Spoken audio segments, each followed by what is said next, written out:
Vietnamese countryside, and more than 50% of the people were effectively in the hands of the Viet Cong.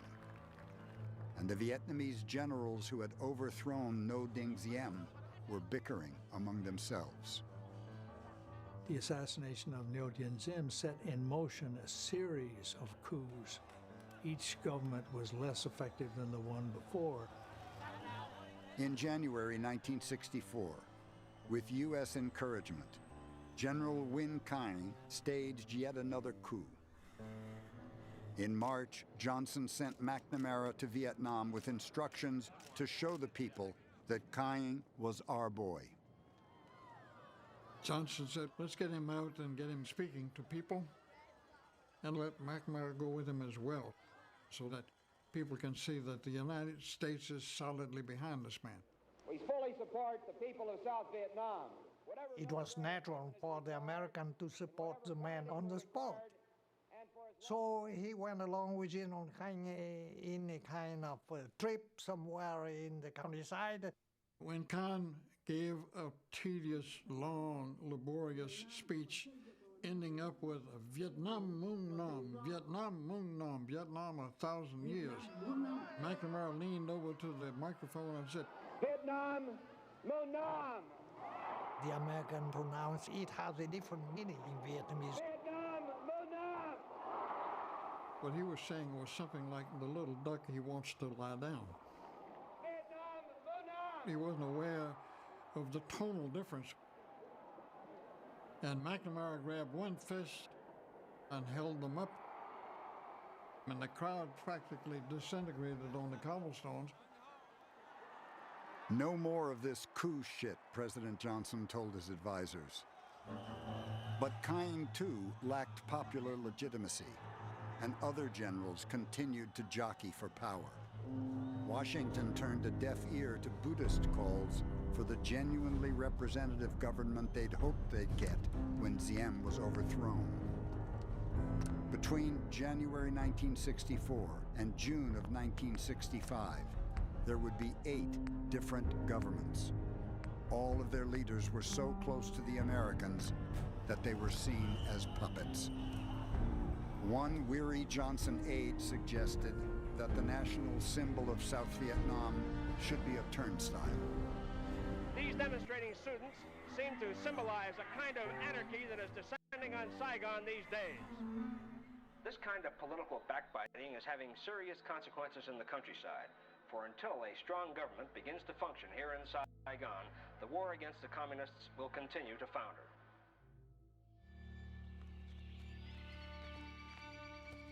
Nói với bà cô thì rất khó trong cái nghề đó. Bởi vì đối với chúng tôi là những cán bộ cũng được gần gũi bác. Có một đồng chí lãnh đạo hỏi bác, tại sao bác đi dẹp cầu su? Tại sao bác mặc cái áo cờ ký? Thì bác hỏi lại là thế dân đi chân đất, mặc áo đâu? Thì ai hơn ai, tôi hơn nhân rồi.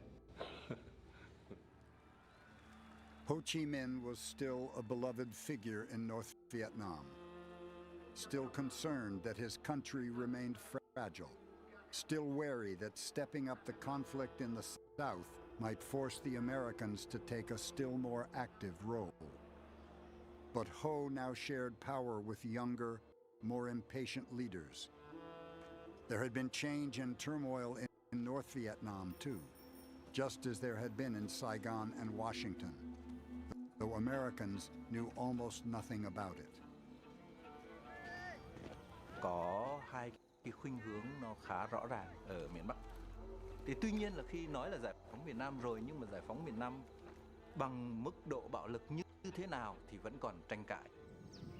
At the Ninth Party plenum that began in Hanoi on November 22nd, 1963, the day President Kennedy was killed in Dallas, the Politburo had argued over how best to proceed in the war. North Vietnam's 2 communist patrons, the Soviet Union and China, were giving them conflicting advice. Gọi là hai ông anh lớn đấy, trong cái đảng Cộng sản Liên Xô chủ trương là muốn thoát ra khỏi cái chiến tranh lạnh. Trong khi đó thì Trung Quốc á, là bảo là nhất định là phải làm cách mạng thế giới bằng bạo lực. In 2 weeks of sometimes bitter debate, Ho Chi Minh, who favored the Soviet strategy, was outmaneuvered by party First Secretary Lê Duẩn, who sided with the Chinese. Vì vậy cho nên á, khi mà bỏ phiếu á, thì ông xin phép là ông không bỏ phiếu, ông đi ra ngoài. Sau cái sự kiện đó, cái quyền lực thực của ông Hồ Chí Minh không còn như trước nữa. Và cái người nắm toàn bộ cái quyền lực và điều khiển cái cuộc chiến tranh từ đó về sau là ông Lê Duẩn. Lê Duẩn believed that with Diem gone and the Saigon government in disarray, it was time to move quickly in 1964. He proposed a 2-phase plan for victory in South Vietnam. The first phase would destroy ARVN forces through big, decisive battles. The second, an attack on the cities, Lê Duẩn believed, would then set off popular revolts within them. Party leaders and others suspected of having opposed the plan were denounced as revisionists, demoted, dismissed, imprisoned. Hundreds were sent to re-education camps. Uncle Ho wavers, Lê Duẩn said. Hey, Carla. But I have only one goal. Trading? Final victory. Secretary McNamara on 9-0.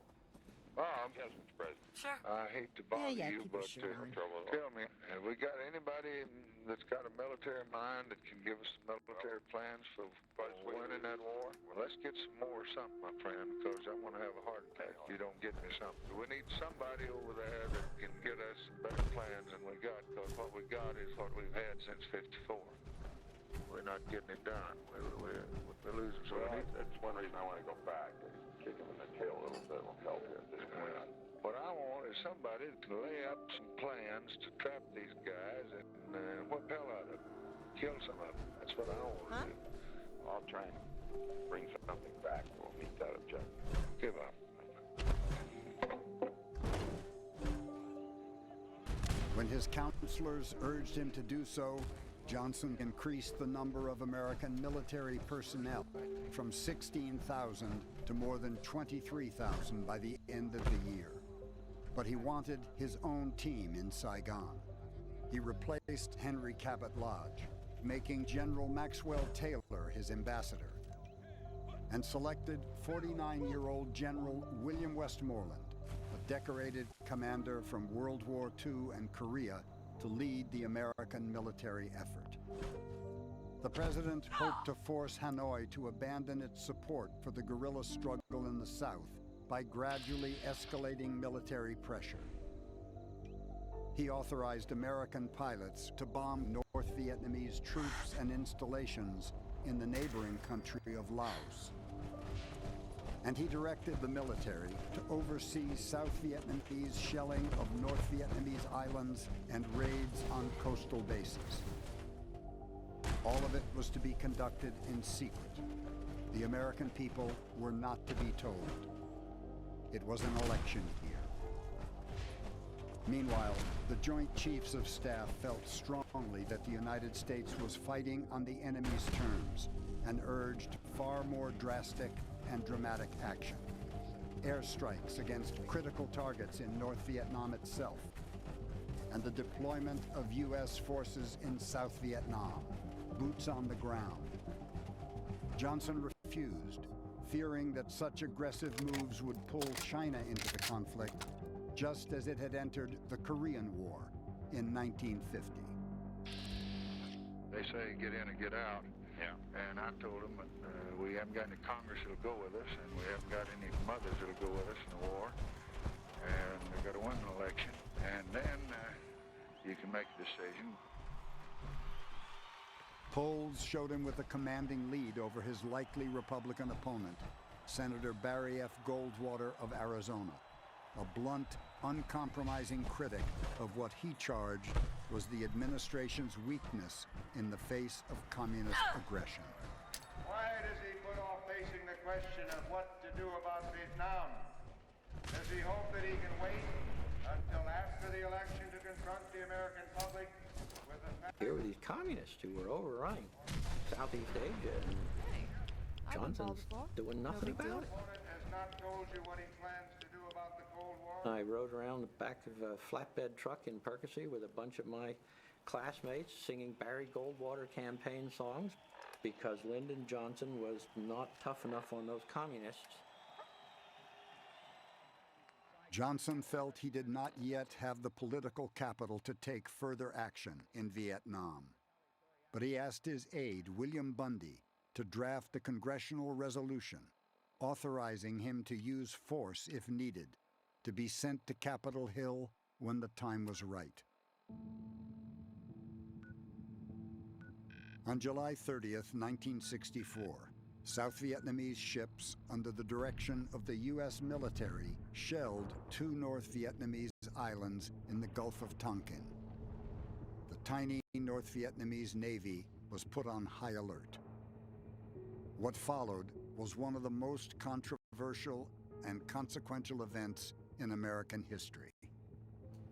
On the afternoon of August 2nd, the destroyer USS Maddox was moving slowly through international waters in the Gulf on an intelligence-gathering mission in support of further South Vietnamese action against the North. The commander of a North Vietnamese torpedo boat squadron moved to attack the Maddox.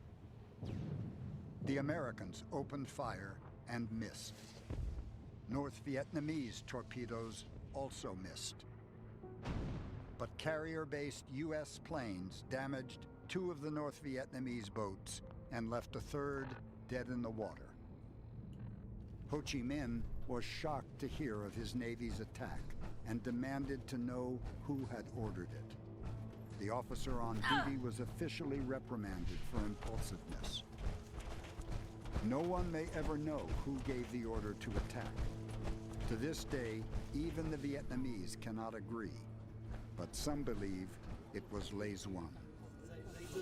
Mà người đứng sau lưng cái quyết định đấy phải là bí thư thứ nhất Lê Duẩn. Năm 64 là một cái thời điểm mà Lê Duẩn muốn cái cuộc chiến tranh nó được đẩy lên một cái mức mà như là ông muốn. Thì cái người lãnh đạo tối cao mà như cái người tính toán rất khôn ngoan như ông Lê Duẩn, ông không làm cái việc đó. Có thể nói là toàn bộ cái nông thôn đã ở trong tay các cái lực lượng mà gọi là lực lượng quân giải phóng. Và nếu mà không có cái sự can thiệp vào của Mỹ, can thiệp trực tiếp ấy, với những cái lực lượng lớn ấy, thì có thể là năm 65 thì có thể là cái chính quyền miền Nam không còn đứng vững được nữa. Back in Washington, the Joint Chiefs urged immediate retaliation against North Vietnam. The president refused. Instead, the White House issued a warning about the grave consequences that would follow what it called any further unprovoked attacks. Even though Johnson knew the attack had been provoked by the South Vietnamese raids on North Vietnam's islands. Both sides were playing a dangerous game. On August 4th, American radio operators mistranslated North Vietnamese radio traffic and concluded a new military This is operation our claim. was Clear imminent. out, Civvy. Actually, Hanoi had simply called upon torpedo boat commanders to be ready for a new raid by the South Vietnamese. The Maddox and another destroyer, the Turner Joy, braced for a fresh attack. So did the White House. Go ahead, Matt. I personally would recommend to you, after a second attack on our ships, that we do retaliate against the coast of North Vietnam some way or other. What I was thinking about when I was eating breakfast, when they move on us and they shoot at us, I think we not only ought to shoot at them, but almost simultaneously pull one of these things that you've been doing, right now, one of their bridges or something. Exactly. I quite agree with you, Mr. President. But I wish we could have something that we've already picked out and just hit about 3 of them damn quick right there. No second attack ever happened. But at the time, anxious American sonar operators aboard the Maddox and Turner Joy convinced themselves one had. The attack was probable but not certain, Johnson was told. Hi. And since it had probably occurred, Might I ask, the do you president have the decided Geiger it should counter? not go unanswered. Aggression by terror against the peaceful villagers of South Vietnam has now been joined by open aggression on the high seas I was expecting someone a against the bit United more States of America. armed. Yet our You're response with our for the mutual present friends. will Yes? be limited and fitting. We Americans know, although Let's say others I am. appear to Of forget, course. You've just the joined, risk haven't you? of spreading All you need conflict. to know is this is the first stop We for still all our seek new no wider war. packages. So maintaining proper security came to here be and preventing where we any would be unnecessary called upon delays to is carry out our crucial. responsibilities, and having been well trained for this, I never really gave it much thought. It was part of my duty. No one likes delays. Lieutenant It's Everett bad for Alvarez business. from Salinas, My California, current was package has aboard been the in my USS possession carrier far too Constellation. long. I'm His supposed to squadron deliver of the package to Skyhawk someplace A-4 nearby. planes was ordered to But attack raiders have torpedo boat complicated installations matters. and oil facilities near if the you port of Hongai. For the first time, American So, pilots I'm were just going muscle. to drop Other bombs problems on I can North solve Vietnam. myself. But sometimes When we you approached need the target, a hammer. coming down from It's altitude, scheduled to be a it was nighttime obvious delivery. that they could So pick if you us could up on the clear out radar. the undesirables I remember my before knees dawn, shaking, we can do this and I was tonight. saying, holy See you smokes, I'm soon. going into war. This is war. I was a bit scared. Once we went in and they started firing at us, the fear went away. Everything became smooth, deathly quiet in the cockpit. It was sort of like a symphony in the sense that my plane was just like a ballet in the sky, and I was just performing what I was doing. And then I got hit. Coastal militiamen captured Alvarez and turned him over to the North Vietnamese military. One fellow was yelling at me in Vietnamese and saying something. I started talking to him in Spanish. Don't ask me why. It seemed like a good idea at the time. After when they discovered USA on my ID card, and then they started speaking to me in English. Alvarez assumed he would be treated as a prisoner of war. I was sticking to the code of conduct, which is giving them name, rank, service number, and date of birth. But they quickly reminded me that there was no state of war, no declaration of war. So I could not be considered a prisoner of war. I recall thinking about it. I said, you know what? They're right. Everett Alvarez was the first American airman to be shot out of the sky over North Vietnam, and the first to be imprisoned there. Now, the president sent up to Capitol Hill the resolution he had asked his aide William Bundy to draft 2 months earlier. Johnson is sort of pre-positioned to move anyway.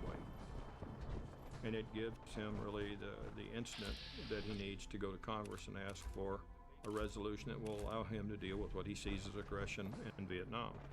And what he gets is a Gulf of Tonkin resolution, which is what he says, like Grandma's nightshirt, it covers everything.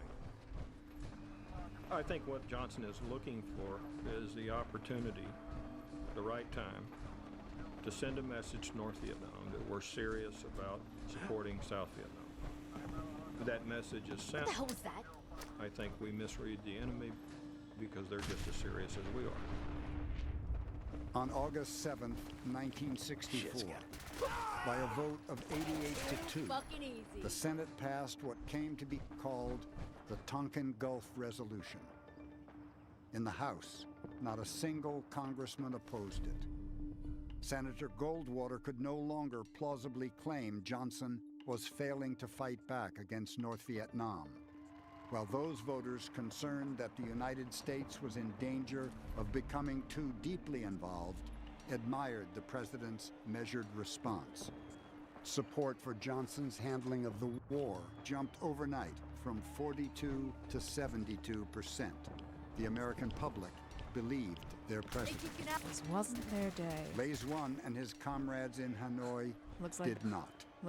They had little faith in the president's claim that he sought no wider war. They resolved to step up their efforts to win the struggle in the South before the United States escalated its presence by sending in combat troops. For the first time, Hanoi began sending North Vietnamese regulars into the South, down the network of paths they had hacked out of the Laotian jungle. Motherfucker! The Ho Chi Minh Let's take him out. This is Bien Hoa Air Base, weakest in South Vietnam, hours after being hit by a communist mortar barrage. The shells On November 1st, Viet Cong guerrillas shelled the American air base at Bien Hoa near Saigon. 5 Americans died. 30 were wounded. 5 B-57 bombers were destroyed on the ground, and 15 more were damaged. Mr. Ambassador, do you think this shows any new capability that they've got, the Viet Cong? I would simply say they've never done this before. The Joint Chiefs advised the president to mount an immediate all-out air attack on 94 targets in the north, and to send in regular Army and Marine units, not more advisors, to South Vietnam as well. He would not do it. The election was just 2 days away. Everything looks clear. This is H222. Lyndon Baines Johnson won the presidency in his own right, and he won it by a landslide. Within a month, the president would approve what was called a graduated response. Limited air attacks on the Ho Chi Minh Trail This isn't in an Laos, ice cream social, Stockton. and tit-for-tat right. retaliatory I'll fire raids up on the North signal. Vietnamese targets. But he refused to undertake sustained bombing of the North until the South Vietnamese got their own house in order. There. Time for me to go. In private, Keep Johnson H2 doubted safe. that air power Someone alone will be here would shortly. ever work, and believed that he would eventually have to send in ground From troops. what I've been though he was told, not it's yet probably willing safer publicly if I don't say to anything. I don't want to put you in any more danger. In the fall of '64, Denton was 17. Easy there. And Don't shoot. he was Whisper, determined to go right? into the service. I heard about you. Walked the Freedom Mogi Trail, Crocker cleared had out been switchboard. restless since the summer. Glad you joined the team. After the Gulf of Tonkin incident, he had confided to his sister that he wanted to join the Navy. Do you have a Geiger But he counter? knew his Right parents you are. would not sign the consent Mine is in the form shop. that would have allowed All a good? 17-year-old to Let's enlist. take a look at our friend. Hey, you. He was You talking okay? about A little wanting to rattled, go into the service. I've and that never his been attempts to better. go underage had failed. The other man, he and that said he I wanted my shouldn't parents talk to support too him in much. that. He told you right, H2. His You parents need a real tried to name and a persuade new him face, that he could but be more we'll get to useful that. to his Oh, country listen. with a college There's more than raiders education behind me. than as Afraid just we need a little another more help. private. Mogi was adamant. Monday morning, he left for school, and I watched him leave. But that night, he didn't come in for supper, and he hadn't More called. raiders? Not a The day problem. that my You brother ran headquarter away heavy.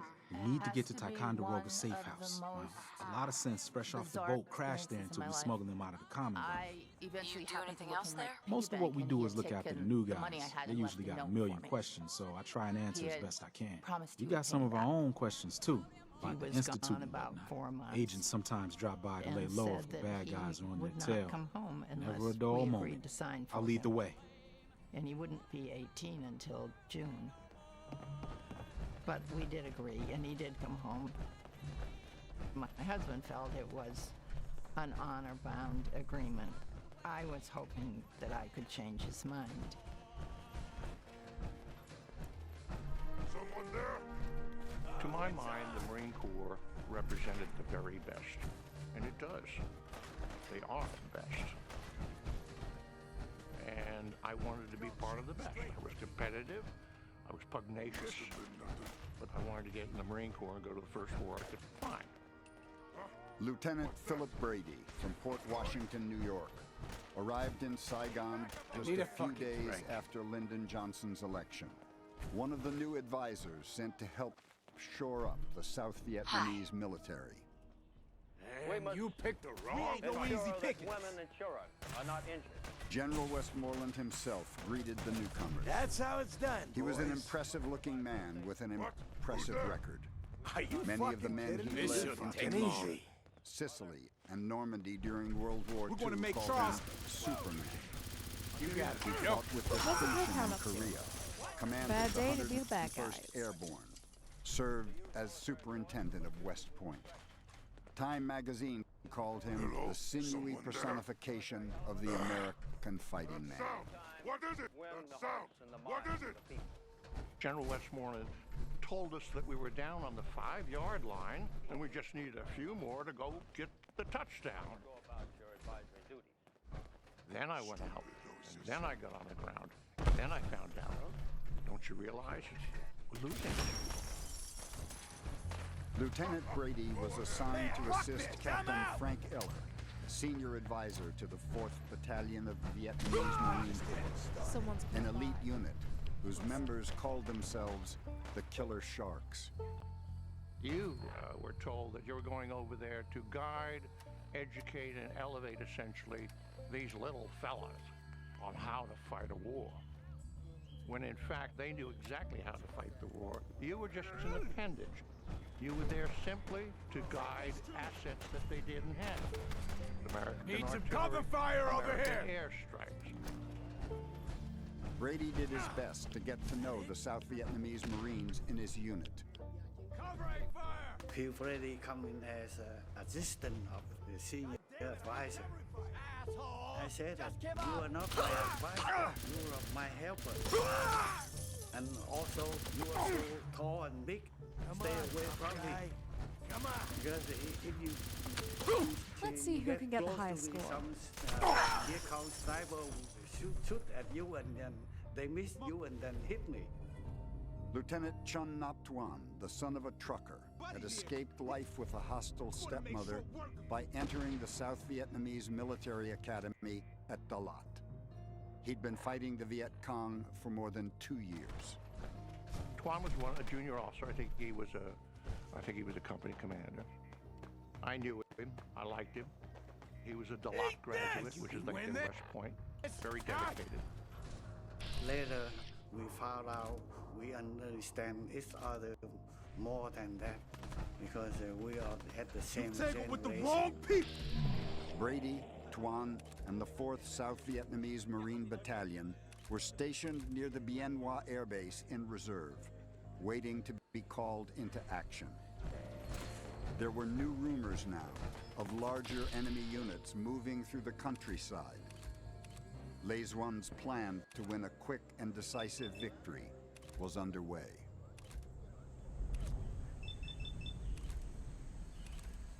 Em tôi thì tên là Nguyễn Thanh Hoàng.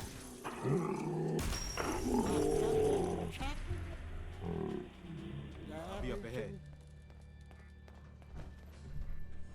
Mà nếu mà mình đi vô nghĩa trang thì ở bên trái, hàng mộ thứ 6 và mộ cũng mộ thứ 6. Và mỗi năm chúng tôi về viếng mộ em một lần. Nói thêm chút là em nó có người yêu mà khi nó đã đưa về nhà để ra bắt má tôi thì má tôi rất ức là có cô dâu như vậy, nhưng mà khi em lấy sinh cô không chịu lấy chồng mà nguyên sinh theo luôn. Nguyen Van Taum was a political officer in the newly created Viet Cong 9th Division, one of perhaps 2,000 Viet Cong and North Vietnamese troops who had for weeks been quietly filtering into Phuoc Tuy, a supposedly pacified province less than 40 miles southeast of Saigon. Cho nên tôi thấy nếu chiến tranh mà mình không giải quyết được chủ lực của địch, And we're tức là here, cái xương sống của all nó, in the night's work for thì you không agent giải quyết types. được chiến Huh. tranh. Thì nếu không giải quyết được lực lượng này, I didn't sign up to chiến tranh babysit kéo your dài ass. hoài Sorry to thôi. impose, but hey, it's all our jobs to look after sense, right? The target if you for ever need Taum grub, and his bullets, comrades just a was power the nap. strategic Take the hamlet of elevator up to Bin Ty Gia, Con. home House to is some yours. 6,000 Right now, Catholic I need to take care of H2. anti-communist refugees. Later. Their plan was to seize the hamlet and then annihilate the forces Saigon was sure to send to retake it. To ensure success, tons of heavy weapons were smuggled onto the coast under cover of darkness. Mortars, machine guns, recoilless rifles capable of blasting tanks. The communists had never attempted anything on this scale before.